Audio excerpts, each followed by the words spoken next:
पिछले 5 महीने में बहुत कुछ बदल गया।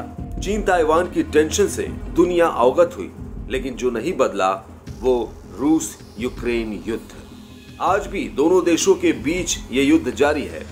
छोटा देश यूक्रेन शक्तिशाली रूस से लगातार मुकाबला कर रहा है।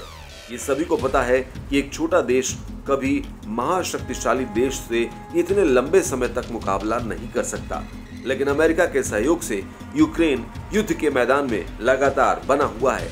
ये युद्ध रूस और अमेरिका के बीच लड़ा जा रहा है। अमेरिका शुरू से ही इस युद्ध में यूक्रेन के साथ है। हालांकि अमेरिका कभी इस युद्ध में रूस से सामने से नहीं भिड़ा, लेकिन यूक्रेन को पीछे से सपोर्ट कर लड़ाई रूस बनाम अमेरिका बना दिया। अमेरिका ने एक बार फिर यूक्रेन को सहायता देने की घोषणा की है। वॉशिंगटन अब तक के हथियारों की सबसे बड़ी खेप भी यूक्रेन भेज रहा है।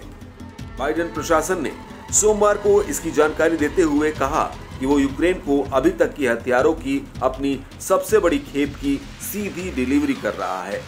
अमेरिका अपने रक्षा भंडार से यूक्रेन को $1 बिलियन की मदद के रूप में रॉकेट, गोला बारूद और अन्य सामग्री युद्ध लड़ने के लिए दे रहा है। अमेरिकी रक्षा विभाग के अवर सचिव कॉलिन काहल ने एक नए हथियारों के शिपमेंट की घोषणा करते हुए कहा कि संघर्ष के हर चरण में हम युद्ध के मैदान पर विकसित परिस्थितियों के आधार पर यूक्रेन को उनकी आवश्यकता के मुताबिक मदद करने पर ध्यान केंद्रित कर रहे हैं। यूक्रेन रूस युद्ध में नए अमेरिकी हथियारों की खेप यूक्रेन को और मजबूत करेगा।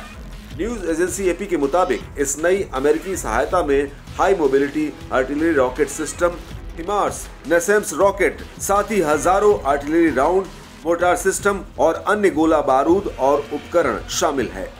इसके साथ ही 50 M113 बख्तरबंद चिकित्सा परिवहन भी शामिल है।